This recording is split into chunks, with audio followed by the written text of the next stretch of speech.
kurerikana mutumia uyu agerire ngero ino na kuhitha mwana uyu nyumba-ini yao ya toro niguo ithe ndakamenye, no kiriro kia mwana gigituma ithe ende kumenya niki kirathumbura mwana, no akiamba kuhenio ati agurarite magithaka na ciana ingi. Ndio mtoto alikuwa analia huyo mdogo. Nikamwangalia, kumuuliza bibi mtoto ana shida gani, akaniambia aliumia. Basi kumwangalia mtoto mguu, akawa sasa anazidi kulia. Nikajaribu kumtoa nguo. Kujaribu kumtoa nguo hivi ndio niliona amemkata hapo. Na mimi nikatoka hapo nikaelekea kazini kuomba ruhusa nimpeleke hospitalini.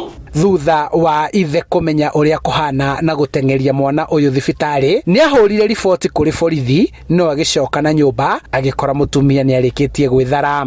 Nataka polisi wamshike, atuelezee kwa nini alizikata na alizipeleka wapi, na nani alimpatia ruhusa ya kufanya mambo kama hayo, ama alishirikiana na nani kufanya kitu kama hicho, nani ya gani.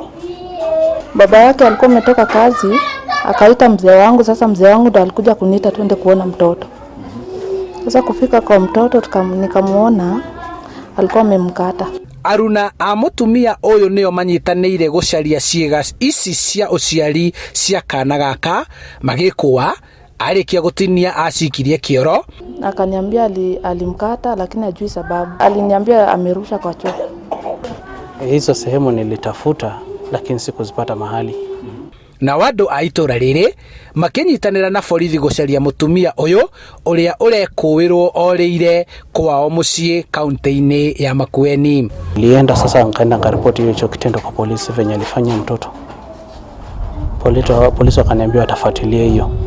Wabici ya ciana ni nyitanire na borithi gwetha kihoto kia mwana uyu, riu makinyitanira na ithe wa mwana uyu gwetha urigitani makiria thibitari-ini wa Kijabi niguo guthara muoyo wa mwana uyu. Na toni orite ri ni tukunyitanira na borithi ya Tigoni Police Station twethe mutumia ucio niguo atwarwo igoti-ini akorwo akihingurwo thitango ni undu wa giko kiu arekire. Mwana thibitari ya Kijabi kuria ararigitirwo. Komanda wa borithi mwena wa Limuru niwe wikirite mukonde ngero ino akiaria na sesheni ino na njira ya thimu. Mimi nilimuuliza, aliniambia sijui hata sababu kwa nini nilikata mtoto. Handu-ini ha Inooro TV kuma itura-ini ria Kamandura, Limuru, kaunti-ini ya Kiambu, njitagwo Charles Gikunga wa Kariuki.